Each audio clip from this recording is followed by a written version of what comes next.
اوپر تو اس کا جو نام انہوں نے چنا تھا اسی آیت سے چنا تھا قرآن کے 30ویں پارے سے. الرحیق المختوم کا مطلب ہوتا ہے دا سیلڈ نیکٹر, سیل پیک جنتی شراب. تو اللہ کہہ رہا ہے کہ جنتیوں کو سیل پیک شراب پلائی جائے گی. ختامہ مسک, اور اس شراب کا جو آخری گھونٹ ہوگا یا اس شراب کے اوپر جو مہر لگی ہوگی وہ مشک کی لگی ہوگی. وَفِي ذَلِكَ فَلْيَتَنَافَسِ الْمُتَنَافِسُونَ. اور اے میرے بندو بِأَيْدِيكُمْ إِلَى التَّهْلُكَةِ, ایسی بائک نہ چلاؤ کہ اپنی جان کو ہلاک. یہ اسٹنٹ جو دکھاتے ہو نا, اگر مر گئے آن اسپاٹ مر جاؤ گے اور دنیا کے لیے اسٹنٹ بن جاؤ گے. اسٹنٹ نہ دکھاؤ میرے نوجوانوں. قرآن جب جنت کا تذکرہ کرتا ہے تو کہتا ہے وہاں آپ کا گیئر 5ویں نمبر پہ گیئر لگا لو اپنی زندگی گاڑی کا. جب بھی جنت کی بات آئی ہے قرآن نے چلنے کا حکم نہیں دیا, فرمایا وَسَارِعُوا إِلَى مَغْفِرَةٍ مِّن رَبِّكُمْ وَسَابِقُوا إِلَى مَغْفِرَةٍ مِّن رَبِّكُمْ وَجَنَّةٍ. اللہ نے جب بھی جنت کا تذکرہ کیا, بھاگنے کا حکم دیا, دوڑنے کا حکم دیا, پوری سپیڈ میں چلنے کا حکم دیا. تو جنت کے لیے محنت کرنی پڑے گی میرے ساتھی. اسی لیے اللہ نے افلح کا لفظ استعمال کیا. قد افلح المومنون, کامیاب ہو گئے کون لوگ؟ نمبر 1 ایمان والے. جب تک ایمان ٹھیک نہیں ہے, جب تک عقیدہ ٹھیک نہیں, جب تک توحید ٹھیک نہیں, نمازیں پڑھتے رہو, سجدے کرتے رہو, پیشانیاں رگڑ رگڑ کے کالی کر لو, جب تک توحید صحیح نہیں, جب تک ایمان درست نہیں, جب تک ایمان والے نہیں, تب تک اللہ کیا کامیابی نہیں ہے. میرے پیارے ساتھیوں, ایمان کتنی بڑی نعمت ہے ہمیں شاید اندازہ نہیں ہے. اس ایمان کی قدر و قیمت پوچھنا ہے تو کوئی بلال حبشی سے پوچھے. بلال کو عرب کے صحرا میں لٹایا جاتا ہے, بلال کی پیٹھ کی چربی پگھل رہی ہے, بلال کے سینے پر گرم پتھر رکھا ہوا ہے, مگر بلال اپنی توحید کو, اپنے ایمان کو چھوڑنے کو تیار نہیں ہے. اس ایمان کی قدر پوچھنا ہے کوئی خبیب سے پوچھے, جن کو سولی پہ چڑھا دیا گیا, ان کے بدن کے تکہ بوٹی کر دیے گئے, مگر خبیب اپنے ایمان کو چھوڑنے کو تیار نہیں ہے. اس ایمان کی قدر اگر پوچھنا ہے نبی کے صحابہ سے پوچھو میرے پیارے ساتھیوں, جنہوں نے سب کچھ قربان کر دیا مگر ایمان کو بچا لیا. ایمان دنیا کی سب سے بڑی دولت ہے میرے ساتھیوں. مبارک پور کے باسیوں, دنیا میں آپ کے پاس مکان ہو کے نہ ہو, ایک عیش والی زندگی ہو کے نہ ہو, ایک خوبصورت گھر ہو کے نہ ہو, ایک اچھا بزنس ہو کے نہ ہو, اگر ایمان بچا کے لے کے چلے گئے, توحید بچا کے لے کے چلے گئے, واللہ کامیاب ہو جاؤ گے.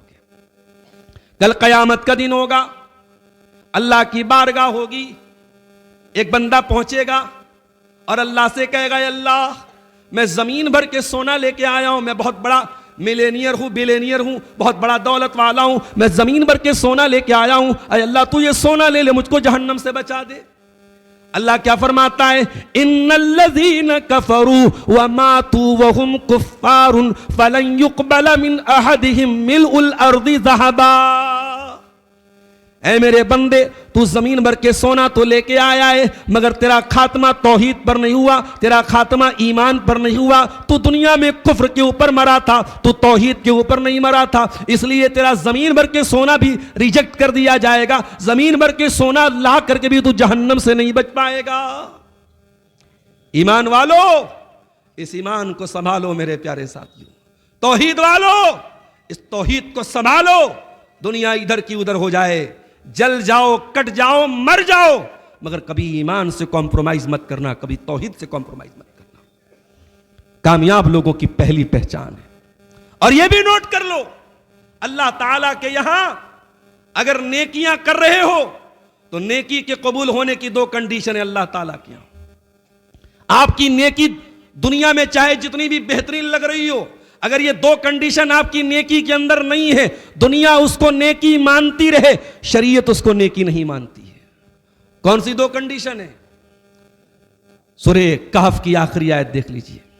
فَمَنْ كَانَ يَرْجُو لِقَاءَ رَبِّهِ فَلْيَعْمَلْ عَمَلًا صَالِحًا وَلَا يُشْرِكْ بِعِبَادَةِ رَبِّهِ أَحَدًا.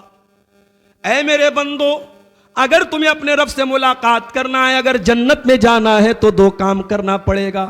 پہلا کام تو یہ کرنا پڑے گا کہ نیک عمل کرو جس عمل کے اوپر جناب محمد رسول اللہ کی مہر ہو، جو عمل سنت سے ثابت ہو، تمہاری لاجک سے نہیں، تمہاری منطق سے نہیں۔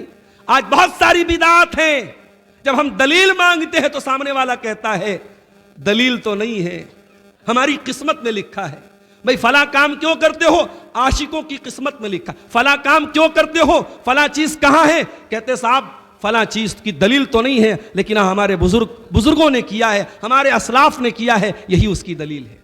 نہیں میرے ساتھیوں، نیک عمل اگر آپ اس کو نیک عمل قرار دے رہے ہیں، شریعت قرار دے رہے ہیں، تو اس پر میرے نبی کی مہر ہونی چاہیے۔ اور دوسری کنڈیشن کیا ہے؟ وَلَا يُشْرِكْ بِعِبَادَةِ رَبِّهِ أَحَدًا، اپنے رب کے ساتھ شرک نہ کرے۔ پیشانی جھکائے تو اللہ کے سامنے جھکائے، مشکل کشا مانے تو اللہ کو مانے، رب مانے تو اللہ کو مانے، داتا مانے تو اللہ کو مانے، دینے والا مانے تو اللہ کو مانے۔ جب تک توحید صحیح نہیں ہے، جب تک ایمان درست نہیں ہے، تب تک اللہ کا کامیابی نہیں مل سکتی ہے میرے ساتھ۔ دوسری چیز، الذین هم فی صلاتہم خاشعون، اور کامیاب لوگوں کی دوسری پہچان، جب وہ نماز پڑھتے ہیں تو اپنی نماز میں وہ خشوع اور خضوع کے ساتھ نماز پڑھتے ہیں۔ خشوع اور خضوع کا کیا مطلب ہے؟ خشوع کا مطلب ہوتا ہے جب آپ نماز پڑھیں تو صرف آپ کی باڈی نہ جھکے، صرف آپ کی ناک زمین پر نہ ٹکی ہو، آپ کی پیشانی نہ جھکی ہو، آپ کا دل بھی جھکا ہو۔ ایسا نہ ہو کہ آپ کا جسم تو نماز میں ہے، دل کہیں اور ہے۔ اگر ایسی نماز ہے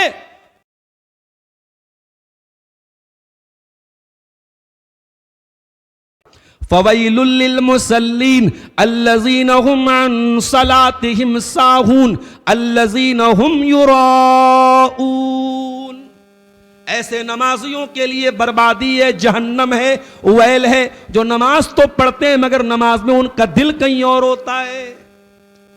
اقبال نے کہا تھا، میں جو سر بسجدہ ہوا کبھی تو زمین سے آنے لگی صدا، تیرا دل تو ہے صنم آشنا، تجھے کیا ملے گا نماز میں۔ دل میں بت لگا کے، دل میں بت سجا کے ہم نماز میں جائیں گے؟ نماز پڑھ رہے ہیں، دل کہیں اور ہے، دماغ کہیں اور ہے، ایسی نماز میرے پیارے ساتھیوں ہمارے منہ پر مار دی جائے گی۔ ایک بڑی پیاری حدیث یاد آئی، یہ اپنے فارغین کی توجہ چاہوں گا، یہ جو ہمارے مدرسہ دارالتعلیم سے فارغ ہو رہے ہیں اور جو عزیز طلبہ بھی بیٹھے ان کی بھی توجہ چاہوں گا۔ بڑی پیاری حدیث ہے، مسند احمد کی حدیث ہے۔ حدیث کے راوی حضرت عوف ابن مالک ہیں، کہتے ہیں ایک دن ہم لوگ اللہ کے نبی کے ساتھ تھے، فنظر فی السماء، اللہ کے نبی نے آسمان کی طرف دیکھا اور آپ نے فرمایا ھذا اوان ان یرفع العلم، اے میرے صحابہ یہ ٹائم علم کے اٹھائے جانے کا ٹائم، علم اٹھا لیا جائے گا۔ اللہ کے نبی کہہ رہے ہیں کہ میں وہ ٹائم دیکھ رہا ہوں، وہ سمے آنے والا ہے جب علم اٹھا لیا جائے گا۔ صحابہ میں ایک صحابی بیٹھے تھے، ان کا نام تھا زیاد بن لبید۔ انہوں نے کہا اللہ کے نبی ایرفع العلم وفینا کتاب اللہ وقد علمنا نساءنا وابناءنا، اے اللہ کے نبی علم کیسے اٹھا لیا جائے گا؟ ہمارے بیچ میں قرآن موجود ہے اور اپنی عورتوں کو ہم دین سکھا رہے ہیں، اپنے لڑکوں کو دین سکھا رہے ہیں۔ دیکھو صحابہ اپنی عورتوں کو دین سکھاتے تھے۔ آج ہمارے یہاں عورتوں میں جو جہالت ہے، پوری قوم کو غور کرنے کی ضرورت ہے۔ جنہوں نے فتوے دے کے رکھے تھے مسجدوں میں عورتوں کے جانے پر پابندی لگائی تھی، وہ اپنے فتووں پر نظر ثانی کریں۔ زمانہ کہاں پہنچ رہا ہے، عورتیں کہاں پہنچ رہی ہیں؟ اب ہمارے اور آپ کے آس پاس سے ارتداد کی خبریں آ رہی ہیں۔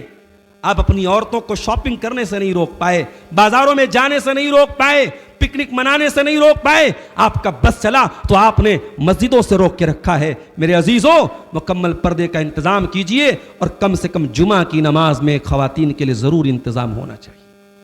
یہ صحابہ کا طریقہ تھا۔ صحابی کہہ رہے، زیاد بن لبید کہہ رہے، اے اللہ کے نبی علم کیسے اٹھا لیا جائے گا؟ ہمارے پاس قرآن موجود ہے اور اپنی عورتوں کو ہم دین سکھا رہے ہیں، اپنے بچوں کو دین سکھا رہے ہیں۔ اللہ کے نبی نے فرمایا اے زیاد ان کنت لأظنک من افقہ اہل المدینہ، اے زیاد بن لبید میں تو تم کو مدینہ کا بڑا سمجھدار انسان سمجھتا تھا، تم تو بڑی نادانی کی بات کر رہے ہو۔ اے زیاد، کیا تم بھول گئے یہود و نصارہ بھی گمراہ ہوئے تھے؟ کیا یہودیوں کے پاس تورات نہیں تھی؟ کیا عیسائیوں کے پاس انجیل نہیں تھی؟ یہود و نصارہ کے پاس کتاب تھی، مگر انہوں نے اس علم کے اوپر عمل نہیں کیا۔ ان کے علماء دنیا سے چلے گئے تو بے ایمان قسم کے علماء پیدا ہو گئے، ان کے اچھے علماء چلے گئے، بے ایمان قسم کے علماء ان کے بیچ میں پیدا ہو گئے۔ اے زیاد بن لبید، جب اہل کتاب اپنی کتابوں کے باوجود گمراہ ہو گئے تو میری امت کے اندر بھی وہی حالات آئیں گے اور علم اٹھا لیا جائے گا۔ نبی نے یہ حدیث بیان کر دی۔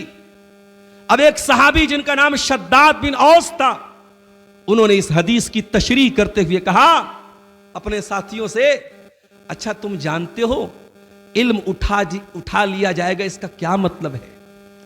علم اٹھا لیا جائے گا اس کا کیا مطلب؟ کیا مدرسے بند ہو جائیں گے؟ کیا علماء دنیا سے ختم ہو جائیں گے؟ لائبریریاں بند ہو جائیں گی؟ کیا مطلب ہے؟ تو ان کے شاگردوں نے کہا نہیں ہمیں نہیں معلوم، بتائیے کیا مطلب ہے؟ تو انہوں نے کہا علم کے اٹھائے جانے سے مراد یہ ہے کہ علم کے برتن اٹھا لیے جائیں گے، علم کے برتن علماء اٹھا لیے جائیں گے۔ اس سے سبق یہ ملا میرے عزیز طلبہ کہ علم وہ نہیں ہے جو کتابوں میں لکھا ہے، علم وہ ہے جو سینوں میں محفوظ ہے۔ یہ دور اے آئی کا دور ہے، اب وہ دور آ گیا کہ آپ کو کچھ کرنا ہے، اے آئی چند سیکنڈوں میں کام کر دے گا۔ اب کتابیں پڑھنے کا ذوق ختم، اب محنت کرنے کا ذوق ختم، اب ہر چیز انٹرنیٹ کے ذریعے اور اے آئی کے ذریعے کرنے کا دور آ رہا ہے۔ لیکن یہ بات یاد رکھو میرے بھائیوں کہ جو طریقہ صحابہ کا تھا، جو طریقہ نبی کا تھا، جو طریقہ اہل علم کا تھا کہ علم کو سینوں میں محفوظ کیا جائے، علم کو صرف کتابوں میں نہ چھوڑ دیا جائے، علم کے برتنوں میں لایا جائے، علم کو سینے میں ڈالا جائے، قرآن کو یاد کیا جائے، حدیثوں کو یاد کیا جائے، متون کو یاد کیا جائے۔ اور میں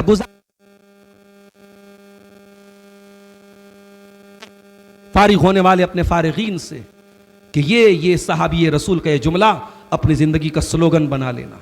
آپ کو علم کا برتن بننا ہے۔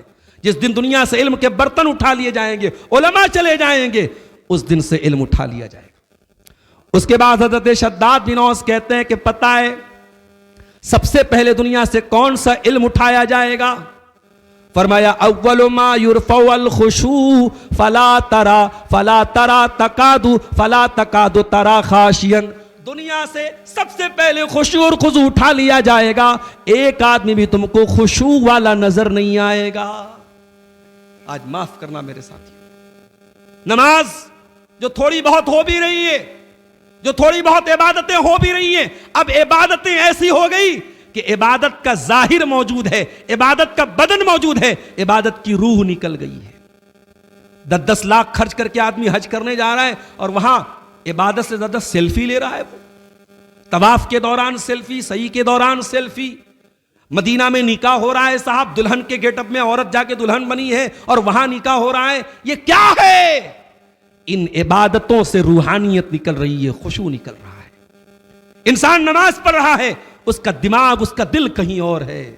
ہائے ہائے، نماز کیسی ہوتی تھی؟ میرے نبی کے صحابہ پڑھتے تھے۔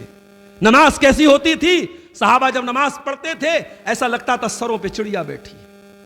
حضرت عائشہ رضی اللہ تعالیٰ عنہ ایک مرتبہ چاشت کی نماز پڑھ رہی تھی، ان کا بھتیجا ان سے ملنے کے لیے آیا، قاسم بن محمد۔ انہوں نے دیکھا میری پھوپھی جان نماز پڑھ رہی ہیں اور نماز میں سورہ طور کی آیت حضرت عائشہ پڑھ رہی تھی، اور اتفاق سے اس آیت پر حضرت عائشہ رک کر کے بار بار اسی آیت کو دہرا رہی تھی۔ کون سی آیت؟ وَمَنَّ اللَّهُ عَلَيْنَا وَوَقَانَا عَذَابَ السَّمُومِ۔ جب جنتی جنت میں جائیں گے کہیں گے اللہ تیرا احسان ہو گیا ہم پر، تو نے جہنم کی آگ سے ہم کو بچا لیا۔ حضرت عائشہ بار بار اسی آیت کو پڑھتی چلی جا رہی تھی، روتی چلی جا رہی تھی۔ ان کا بھتیجا قاسم بن محمد وہ کہتے ہیں میں وہاں سے بازار چلا گیا، کچھ سامان لینا تھا، سامان لینے چلا گیا، اور بہت دیر کے بعد میں واپس آیا، کیا دیکھتا ہوں میری پھوپھی جان اسی حالت میں کھڑی ہیں اور اسی آیت کو بار بار دہراتی چلی جا رہی ہیں اور روتی چلی جا رہی ہیں۔ فمن اللہ علینا ووقانا عذاب السموم۔ اے اللہ تو نے ہم پر احسان کیا، تو نے جہنم کی آگ سے ہم کو بچا لیا۔ گویا حضرت عائشہ اس آیت کو پڑھ کر کے اللہ سے یہ دعا کر رہی تھی، اللہ اپنے ان خوش نصیب بندوں میں اپنی اس بندی کو بھی شامل فرما لے۔ میرے پیارے بھائیوں، یہ خشوع ہوتا ہے، اور یہ خشوع صحابہ کی نماز کے اندر تھا، یہ حضرت عائشہ کی نماز کے اندر تھا، یہ ابو بکر صدیق کی نماز کے اندر تھا، عمر فاروق کی نماز کے اندر تھا، حضرت عثمان حضرت علی کی نماز کے اندر، یہ صحابہ کرام کی نماز کے اندر یہ خشوع تھا۔ آج ہماری نمازوں سے خشوع نکل گیا میرے ساتھ۔ اسی لیے علامہ ابن قیم کہتے ہیں کہ ایک بندہ دوسرے بندے کو کوئی گفٹ کرتا ہے، مان لو کوئی چیز آپ کو گفٹ کر، کوئی غلام آپ کسی کو گفٹ کر رہے ہیں، تو آپ ایسا تو نہیں کرتے، کوئی جانور گفٹ کر رہے ہیں تو مردار جانور تو نہیں دیتے، زندہ جانور دیتے ہیں۔ اور آپ اللہ کی بارگاہ میں کوئی عبادت پیش کر رہے ہیں اور آپ اس عبادت کی روح نکال لے رہے ہیں، اس میں آپ خشوع نکال لے رہے ہیں، تو اللہ نے دوسری کنڈیشن بتائی، الذین هم فی صلاتہم خاشعون، کامیاب بندے وہ ہیں جو نماز میں خشوع اور خضوع اختیار کرتے ہیں۔ تیسری چیز، والذین هم عن اللغو معرضون، اور کامیاب ہیں وہ بندے جو لغو چیزوں سے پرہیز کرتے ہیں۔ اللہ نے حرام نہیں کہا، حرام نہیں کہا، اللہ نے لغو کہا کہ میرے کامیاب بندے لغو چیزوں سے پرہیز کر۔ لغو کیا ہے؟ یہ فیس بک کے ریلز، یہ یوٹیوب کے شارٹس، یہ انسٹاگرام کے جو ہمارا نوجوان دن رات دیکھ رہا ہے۔ اور میرا جملہ نوٹ کر لو مبارک پور والو، ننگی فلموں سے زیادہ خطرناک سماج کو بگاڑنے کا کام یہ ریلز کر رہی ہے۔ یہ چھوٹے چھوٹے بچوں کو بالغ کر رہی ہیں، یہ حرام کاری اور زنا کاری کو آسان بنا کر کے پروس رہی ہے یہ انسٹاگرام کے ریلز۔ اور یہ جو ہمارے نوجوانوں میں ٹرینڈ چلا ہے، رات میں 2 بجے جا رہا ہے چائے پینے، اس کو اسنیپ لگا رہا ہے اسنیپ چیٹ پہ، صاحب میں چائے پینے جا رہا ہوں۔ یہ دکھاوے کی زندگی، یہ شو آف کی زندگی، ہر اٹھک بیٹھک، ہر چائے، ہر بسکٹ تم اسنیپ چیٹ پہ کیا کر رہے ہو؟ اللہ کے واسطے رمضان کا مقدس مہینہ آ رہا ہے، نوجوانوں تم سے اپیل کرتا ہوں، اللہ کے واسطے 1 مہینے کے لیے اپنے فیس بک کو بند کر دو، اپنے انسٹاگرام کو سائٹ کر دو، اپنی عبادتوں پر ڈاکہ ڈالنے کے لیے ان سوشل میڈیا کے ایپس کو اجازت نہ دو کہ تمہاری نیکیوں پہ ڈاکہ ڈالتے ہیں۔ حرام سے بچنا تو بہت دور کی بات ہے، کامیاب بندوں کی پہچان یہ ہے، والذین هم عن اللغو معرضون، کہ وہ لغو چیزوں سے پرہیز کرتے ہیں۔ اسی لیے اللہ قرآن کے 19ویں پارے میں کہتا ہے اپنے متقی بندوں کے بارے میں، وَإِذَا مَرُّوا بِاللَّغْوِ مَرُّوا كِرَامًا، میرے متقی بندے جب کسی لغو چیز کے پاس سے گزرتے ہیں تو شرافت سے گزر جاتے ہیں۔ زمانے میں کیا ٹرینڈ چل رہا ہے، لوگ کیا دیکھ رہے ہیں، آپ کو اس سے مطلب نہیں ہے، آپ کو ہر اس چیز سے بچنا ہے جس میں کوئی فائدہ نہ ہو۔ یہ بیٹھ کے چائے کے ہوٹلوں پر بیٹھ کے بقیتی کرنا، یہ پان کی دکانوں میں بیٹھ کے گھنٹوں بیٹھے رہنا۔ ابھی امریکہ کے ایک آدمی کا بڑا چرچا آج کل چل رہا ہے، کیا نام ہے اس کا؟ جیفری ایپسٹین، یہ مردود اور گھٹیا انسان جو 2019 میں مرا تھا، قید خانے میں لاش پائی گئی تھی۔ یہ بہت بڑا آدمی تھا، دنیا کی بڑی بڑی سیاسی شخصیات سے اس کا تعلق تھا۔ اس نے اپنا ایک آئی لینڈ بنایا تھا، اس کا پرائیویٹ آئی لینڈ تھا، جہاں 6 سال سے لے کر 14 سال تک کی بچیوں کو کڈنیپ کر کے یہ بلاتا تھا، ان کے ساتھ ریپ کرتا تھا، ان کے جسم کو تڑپاتا تھا، ستاتا تھا، اور ایسے بھی ویڈیوز موجود ہیں چھوٹی بچیوں کو مشین میں کاٹ کے ڈال کے ان کا گوشت تک کھاتا تھا یہ مردود۔ اس کے کالے کرتوتوں کی فائل امریکہ کے ڈپارٹمنٹ آف جسٹس نے انٹرنیٹ پر پبلش کی ہے، جو کئی لاکھ صفحات پر مشتمل ہے۔ اور آج دنیا تھوک رہی ہے کہ یہ ہے دنیا کے بڑے پڑھے لکھے لوگ، بڑے تہذیب یافتہ لوگ، یہ بڑے لوگ ہیں۔ ارے ان بڑوں سے ہم چھوٹے اچھے ہیں میرے ساتھیوں، مگر یہ بات یاد رکھو، ہمارے اور آپ کے آس پاس بھی بہت سارے ایپسٹین موجود ہیں۔ یہ دوراہوں اور چوراہوں پر بیٹھ کر دوسروں کی بہن بیٹیوں کو گندی نظروں سے دیکھنا، یہ بھی تو اس مردود کے جیسی حرکت ہے۔ سماج وہاں پہنچ چکا ہے جہاں ہم کلپنا نہیں کر سکتے، تصور نہیں کر سکتے۔ ابھی ممبئی کے ممبرا سے ایک خبر میں نے پڑھی سوشل میڈیا پر، 6 سال کی بچی گھر میں گھوم رہی تھی، کھیل رہی تھی، لاپتہ ہو گئی۔ 1 دن کے بعد بچی کی لاش ملی ہے۔ اب پوسٹ مارٹم کی رپورٹ سے پتا چلے گا کہ لاش کے ساتھ کیا ہوا، اس لڑکی کے ساتھ کیا ہوا ہے۔ اللہ اکبر، 6 سال کی بچی بھی اس سماج میں محفوظ نہیں ہے۔ یہ دور آ گیا، یہ حالات آ گئے، چھوٹی بچیوں کے ماں باپ بیچارے خوف کی زندگی گزارتے ہیں. بچی بیچاری بسکٹ اور ٹافی لینے بھی جاتی ہے تو ماں باپ ڈرتے ہیں کہ اکیلی بچی جا رہی کسی کو ساتھ میں لگاتے ہیں. ہمیں کیسے دور میں ہم امریکہ کے اس جیفری ایپسٹین کی کیا بات کریں؟ ہر گلی میں جیفری ایپسٹین موجود ہے, ہر محلے میں جیفری ایپسٹین موجود ہے. میرے بھائیوں, کامیاب بننا ہے, اپنے آپ کو ان غلاظتوں اور ان گندگیوں سے دور رکھو. والذین هم عن اللغو معرضون, کامیاب ہے وہ لوگ جو لغو چیزوں سے, جو بیکار چیزوں سے, جو بیہودہ چیزوں سے, جو ولگر چیزوں سے دور رہتے ہیں. اور مجھے معاف کیجئے گا, یہی مسلمان جو ایک مہینہ رمضان کا روزہ رکھتا ہے, تراویح کی نماز پڑھتا ہے, تاک راتوں میں جا کے عبادت کرتا ہے, اور عید پر جب سلمان خان اور شاہ رخ خان کی کوئی نئی فلم آتی ہے تو سینما ہال میں لائن لگا کے فلم دیکھنے جاتا ہے.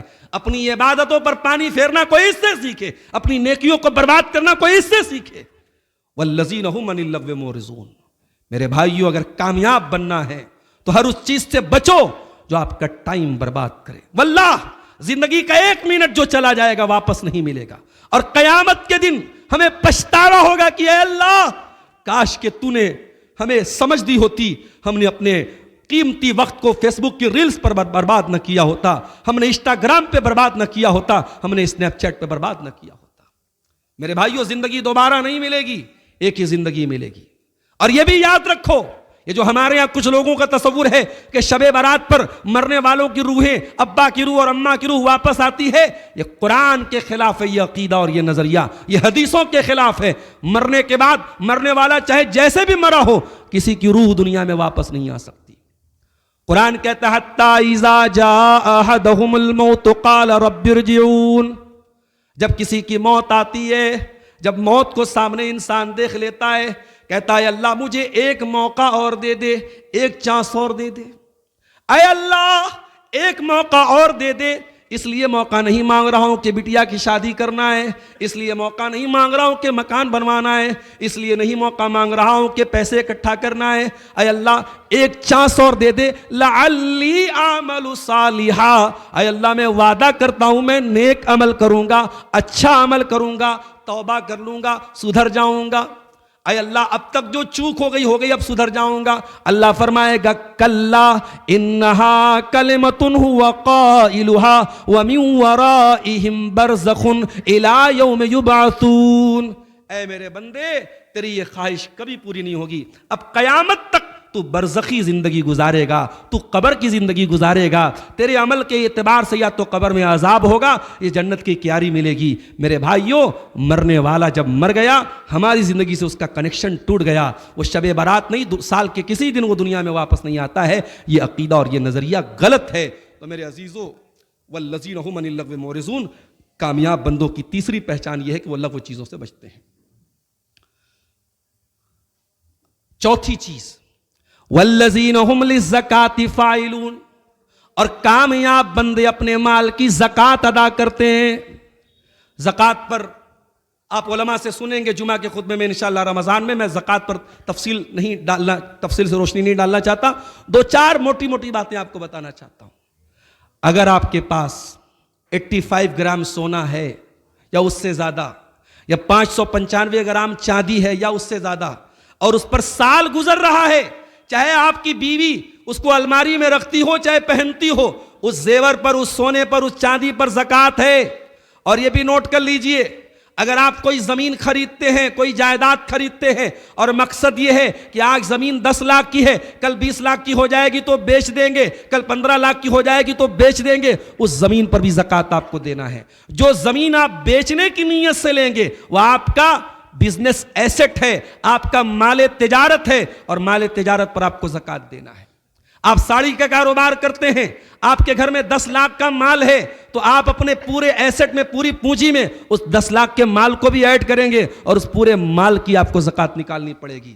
اور یہ بھی سن لیجئے, زکوٰۃ کے بارے میں ایک بہت بڑی غلط فہمی, اور وہ کیا ہے, ہم نے کسی کو قرضہ دیا, اب وہ سامنے والا بے ایمان ہو گیا, یا مان لو کہ غریب ہو گیا, اب وہ پیسہ ہمارا نہیں لوٹا رہا ہے, تو کچھ لوگ کیا کرتے ہیں, اپنے زکوٰۃ کے فنڈ میں سے اس کو مائنس کر لیتے. بات یاد رکھو, اگر آپ نے کسی کو قرضہ دیا ہے اور قرضہ دینے کے ٹائم آپ نے یہ ارادہ کیا تھا کہ یہ آدمی کمزور ہے، اگر لوٹایا تو ٹھیک ہے، ورنہ میں اس کو زکوٰۃ کے طور پہ اس کو مائنس کر دوں گا۔ اگر دینے کے ٹائم آپ کی نیت تھی تب تو آپ زکوٰۃ میں مائنس کر سکتے ہیں، لیکن آپ نے بزنس میں کسی کے ساتھ لین دین کیا یا ایسے ہی کسی کو قرضہ دیا اور اب وہ نہیں دے پا رہا ہے، ڈیفالٹر ہو گیا، اور اب آپ اس کو زکوٰۃ میں مائنس کر رہے ہیں، تو یہ چیز ٹھیک نہیں ہے، زکوٰۃ سے وہ چیز مائنس نہیں ہوگی۔ اسی طریقے سے سن لیجئے، بہت سارے لوگ زکوٰۃ کیوں نہیں دیتے؟ کہتے صاحب میں قرض دار ہوں، میرے اوپر بڑا قرضہ ہے۔ اگر آپ قرض دار ہیں، قرضہ آپ کے اوپر ہے، لیکن اس کے باوجود اگر آپ کے پاس اتنا مال ہے جو شریعت کے نصاب کو، زکوٰۃ کے نصاب کو پہنچتا ہے، تو صرف قرض دار ہونے کی وجہ سے زکوٰۃ آپ پر معاف نہیں ہے، زکوٰۃ آپ کو دینا پڑے گا۔ میرے بھائیو، والذین هم للزکاۃ فاعلون، اللہ کے کامیاب بندے اپنے مال کی زکوٰۃ ادا کرتے ہیں، اور یہ زکوٰۃ کوئی ٹیکس نہیں ہے، یہ کوئی احسان نہیں ہے، یہ زکوٰۃ آپ کے مال کو پاک کرنے کا، اس کے میل اور کچیل کو پاک کرنے کا اللہ کا بتایا ہوا نظام ہے۔ خذ من اموالہم صدقۃ تطہرہم وتزکیہم، اے نبی یہ زکوٰۃ ان کے مال میں سے لو، یہ زکوٰۃ ان کے مال کو پاک کرے گی، زکوٰۃ آپ کے مال کو پاک کرتی ہے۔ میری پیاری ماں اور بہنوں، اپنے زیوروں اور اپنے سونے چاندی کے جو بھی آپ کے پاس سامان ہیں ان کی زکوٰۃ نکالو، ورنہ وہ سونے چاندی کے کنگن جہنم کی آگ کے کنگن بن جائیں گے، وہ سونے کا ہار جہنم کی آگ کا توق بن جائے گا۔ اللہ نے بڑے سخت الفاظ میں سورہ توبہ میں فرمایا کہ ہم اسی سونے اور چاندی کو جہنم کی آگ میں تپائیں گے، فَتُقْوَى بِهَا جِبَاهُهُمْ وَجُنُوبُهُمْ وَظُهُورُهُمْ، اور اس سے ان کی پیشانیوں کو داغیں گے، ان کی پیٹھ کو داغیں گے اور ان کے پہلوؤں کو داغیں گے۔ چار چیزیں ہو گئیں۔ نمبر 5، وَالَّذِينَ هُمْ لِفُرُوجِهِمْ حَافِظُونَ، اور کامیاب ہیں وہ بندے جو اپنی شرمگاہ کی حفاظت کرتے ہیں۔ آج کے دور کا بہت بڑا چیلنج ہے یہ، اپنی شرمگاہ کی حفاظت کرنا، اپنے آپ کو زناکاری اور بدکاری سے بچانا۔ یاد رکھو میرے پیارے ساتھیوں، چیلنج چاہے جتنا بڑا ہو، دور چاہے جتنا مشکل ہو، لیکن آپ اگر اپنی شرمگاہ کی حفاظت نہیں کریں گے، اپنے آپ کو زناکاری اور بدکاری سے نہیں بچائیں گے، آپ کامیاب نہیں ہو سکتے۔ اسی لیے قرآن جب زنا کا تذکرہ کرتا ہے تو کیا کہتا ہے؟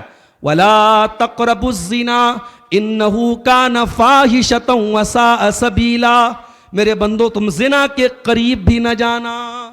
اچھا، زنا کی شروعات کہاں سے ہوتی ہے؟ نگاہوں سے ہوتی ہے۔ جو نگاہیں بے باک ہو جائیں، جو موبائل پر بیٹھ کے بیہودہ چیزیں دیکھیں، ان نگاہوں کے ذریعے پھر دل میں غلط تصورات پیدا ہوں گے۔ اسی لیے اللہ کے نبی فرماتے ہیں العینان زناہما النظر، آنکھوں کا زنا غلط چیزوں کو دیکھنا ہے، والاذنان زناہما الاستماع، کانوں کا زنا غلط چیزوں کو سننا ہے، والرجل زناہا الخطا، پیروں کا زنا غلط چیزوں کی طرف چلنا ہے، والید زناہا البطش، ہاتھوں کا زنا غلط چیزوں کو پکڑنا ہے، والقلب یہوی ویتمنی، اور انسان کا دل غلط خواہشات کرتا ہے اور شرمگاہ اس کی تصدیق کرتی ہے۔ اس لیے میرے بھائیو، اگر شرمگاہ کی حفاظت کرنی ہے تو نظروں کی حفاظت کرو۔ اور شادی شدہ حضرات سے ایک بات کہوں گا، آج یہ فروری کا مہینہ چل رہا ہے، بڑے چونچلے آج کل چل رہے ہیں، چاکلیٹ ڈے تو روز ڈے تو فلانا ڈے، پھر 14 فروری کی تاریخ آئے گی تو ویلنٹائنز ڈے۔ اچھا، دنیا نے حرام رشتوں کو کتنا گلیمرائز کر دیا ہے۔ جو لوگ ان سب چیزوں کو نہیں مانتے ان کو بھی دیکھ کے اچھا لگتا ہے، یار دیکھو وہ چاکلیٹ ڈے منا رہا ہے، وہ روز ڈے منا رہا ہے۔ جو حلال محبت ہے، جو شوہر بیوی کی محبت ہے، اس کو ہم نے اتنا پھیکا بنا دیا ہے کہ محبت کے نام پہ ہمارے دل میں کیا آتا ہے؟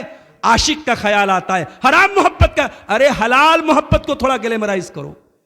میرے بھائیوں، جن کی شادی ہو چکی ان سے کہتا ہوں، کبھی ہم چاکلیٹ ڈے منانے والے تو نہیں ہیں، ہم ویلنٹائن ڈے منانے والے تو نہیں ہیں، ہم اینیورسری منانے، ایسے ہی کبھی اپنی بیوی کو کسی ریسٹورنٹ میں لے جا کے کھانا کھلا دو، کسی دن کوئی اچھا سا چاکلیٹ کا پیکٹ لا کے دے دو، کہ کیا یہ صرف حرام رشتوں میں یہ چیزیں چلیں گی؟ نہیں میرے بھائیوں، آج کیا ہو رہا ہے؟ آج حرام رشتوں کو گلیمرائز کیا جا رہا ہے اور میاں بیوی کے حلال رشتے کو ایک دم پھیکا بنا دیا گیا۔ نہیں، قرآن کیا کہتا ہے شوہر اور بیوی کے رشتے کے بارے میں؟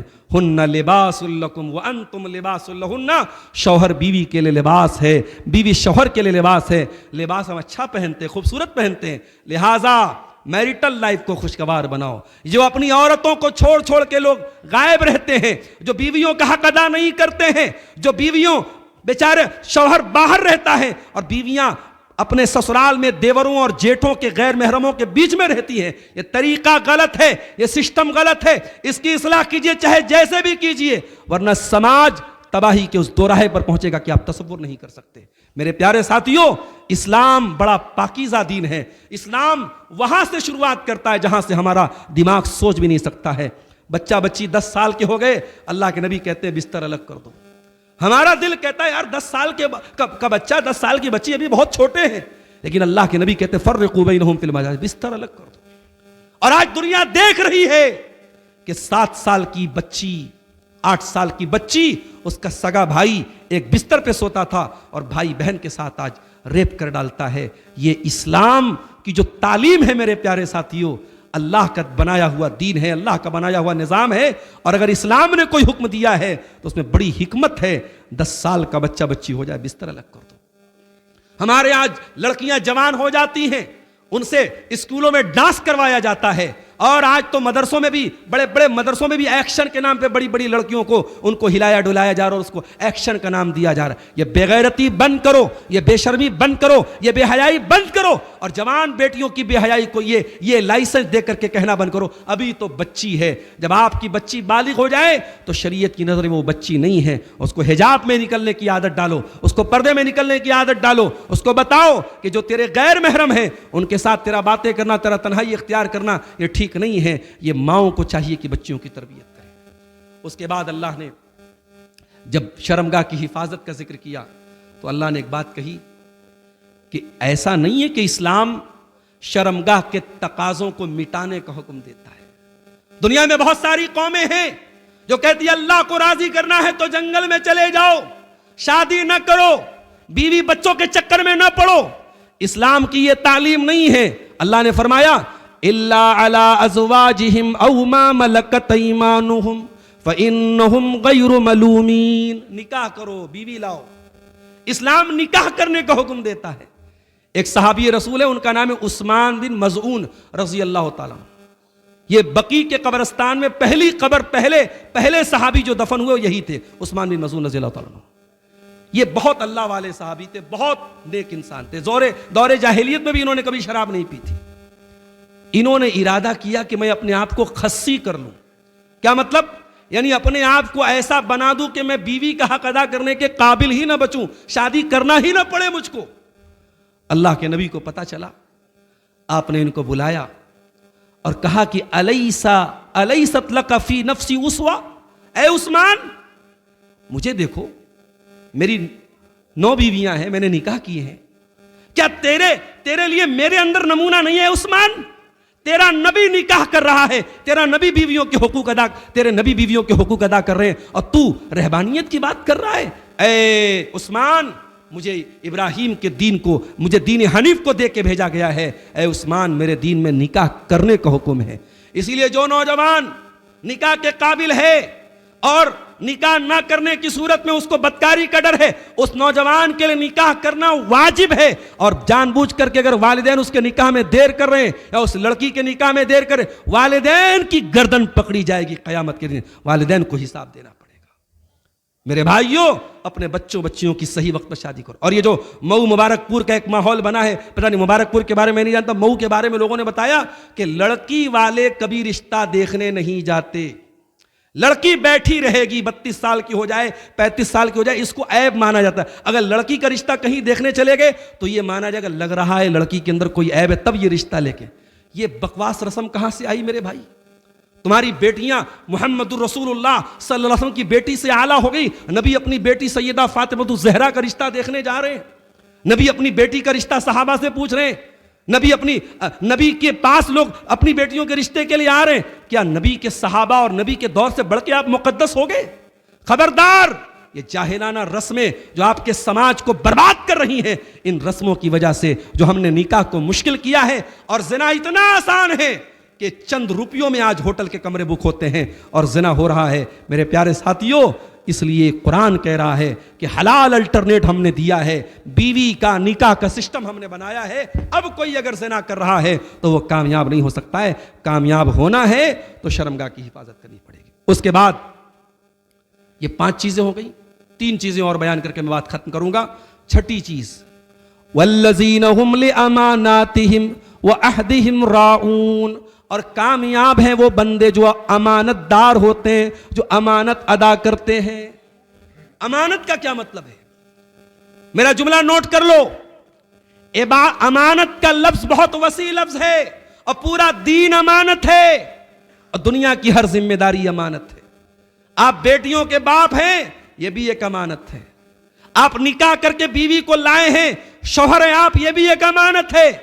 دنیا کی ہر ذمہ داری، ہر رسپانسبلٹی، ہر کرتویہ، یہ ایک امانت ہے، اور امانت کے بارے میں اللہ کا حساب ہوگا۔ بہت حدیثیں آپ نے سنی ہیں، ماں کے پیروں کے نیچے جنت ہے، باپ جنت کا دروازہ ہے۔ ایک اور حدیث میں سنا رہا ہوں، سن لیجئے۔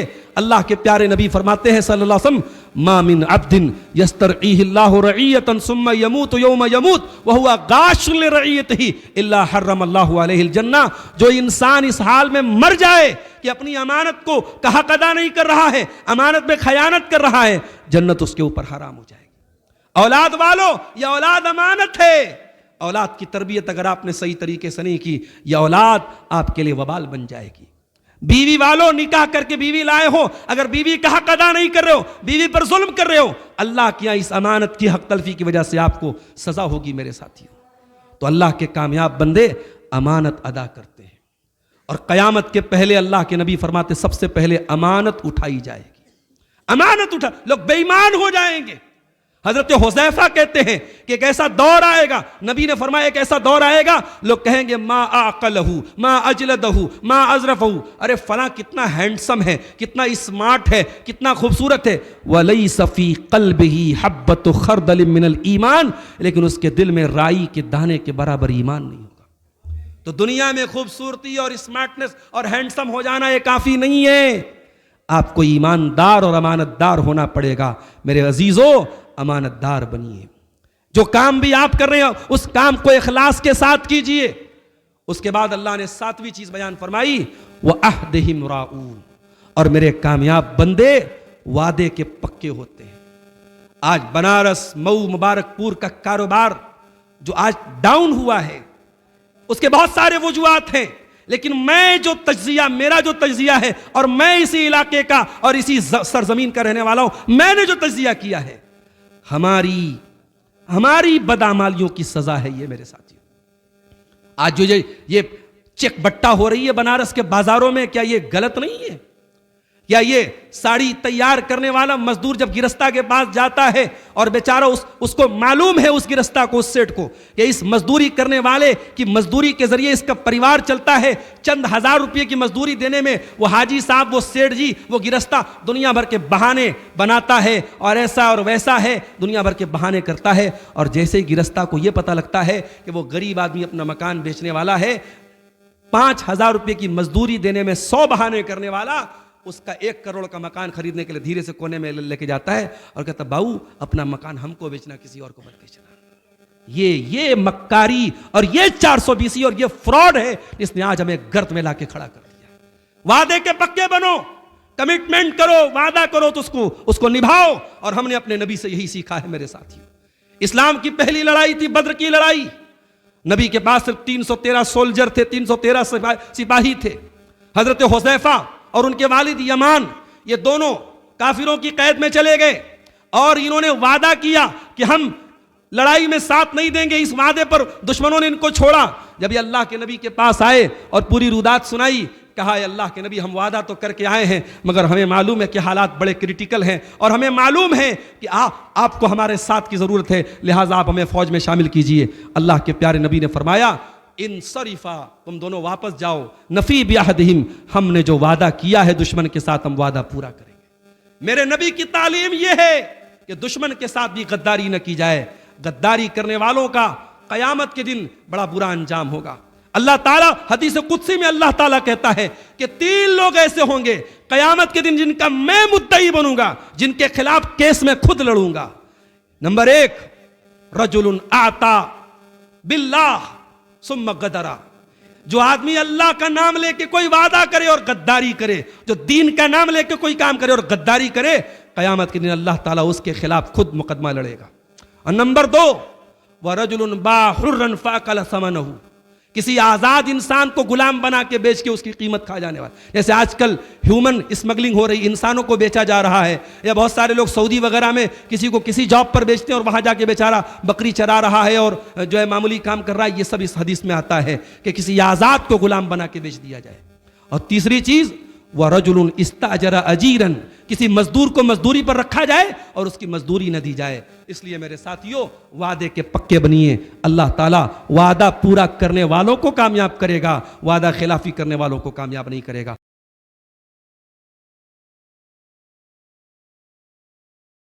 اور کامیاب بندے وہ ہیں جو اپنی نماز کی حفاظت کرتے ہیں. نماز پڑھنا نہیں ہے, نماز کی حفاظت کرنا ہے. حفاظت کا مطلب کیا ہے؟ ایک وقت کی بھی نماز چھوٹے تو ایسا لگے کہ کچھ مس ہو گیا. جیسے ایک ٹائم ہم کھانا نہ کھائیں تو ہماری باڈی آٹومیٹک کہتی ہے, کمزوری آ جاتی ہے, ہمیں لگتا ہے کہ ہمیں کھانے کی ضرورت ہے. نماز آپ کی زندگی کا ایک حصہ بن جائے میرے ساتھ. یہ جو ہم نمازیں پڑھتے بھی ہیں, یہ تو کوئی وقت نہیں ہے کبھی بھی نماز پڑھ لیا, یہ غلط طریقہ ہے. ان الصلاۃ کانت علی المؤمنین کتابا موقوتا, نماز اپنے وقت پر پڑھی جائے. اور آنے والے رمضان میں یہ عہد کیجئے, یہ کوشش کیجئے کہ ہم گھڑی دیکھ کے بالکل جماعت سے 1 منٹ پہلے نہیں آئیں گے. ہم پہلے سے آئیں گے اور پہلی صف میں اور پہلی تکبیر میں شامل ہونے کی کوشش کریں گے, تاکہ ہم ان بندوں میں شامل ہوں جن کے بارے میں اللہ نے فرمایا والذین هم علی صلواتہم یحافظون, جو اپنی نمازوں کی حفاظت کرتے ہیں. اور یہ 8 چیزیں اگر پیدا ہو گئیں, اللہ کا وعدہ ہے اولئک هم الوارثون الذین یرثون الفردوس هم فیہا خالدون, یہ ایسے لوگ جنت الفردوس کے وارث بنیں گے. میرے بھائیوں, یہ چند باتیں سورہ مومنون کی ان ابتدائی آیتوں کی روشنی میں میں نے آپ کے سامنے رکھی ہیں. ہم دعا کرتے ہیں رب العالمین اپنے کامیاب بندوں میں ہمیں بھی شامل فرما لے. الہ العالمین, ہم خطا کاروں کو, ہم گنہگاروں کو, ہم گناہوں کی گٹھریاں ہمارے ساتھ ہیں, پاپوں کی پوٹلی ہمارے پاس ہے. پروردگار, آنے والے رمضان میں تو اپنے بہت سارے خوش نصیب بندوں کی گردنوں کو جہنم کی آگ سے آزاد کرے گا. پروردگار ان خوش نصیبوں میں ہم کو بھی شامل فرما لے. اے اللہ ہمیں توفیق دے, آنے والا رمضان ہماری زندگی کا سب سے بہترین رمضان بن جائے. اب تک ہم نے جو رمضان میں کوتاہیاں کی ہیں, آنے والے رمضان میں نہ ہوں. الہ العالمین, تو نے اپنی کتاب میں جو یہ 8 چیزیں بیان کی ہے کامیاب بندوں کی, اے اللہ یہ 8 چیزیں ہمیں اپنے اندر پیدا کرنے کی توفیق عطا فرما دے. ہمیں ریاکاری سے بچا کے اخلاص والوں میں شامل فرما لے. ہمیں ایمان اور توحید پر مرتے دم تک قائم رہنے والوں میں بنا دے. رب العالمین ہمیں ہر قسم کے شر سے دنیا اور آخرت میں ہماری حفاظت فرما. آمین. وآخر دعوانا ان الحمد للہ رب العالمین, والسلام علیکم ورحمۃ اللہ وبرکاتہ.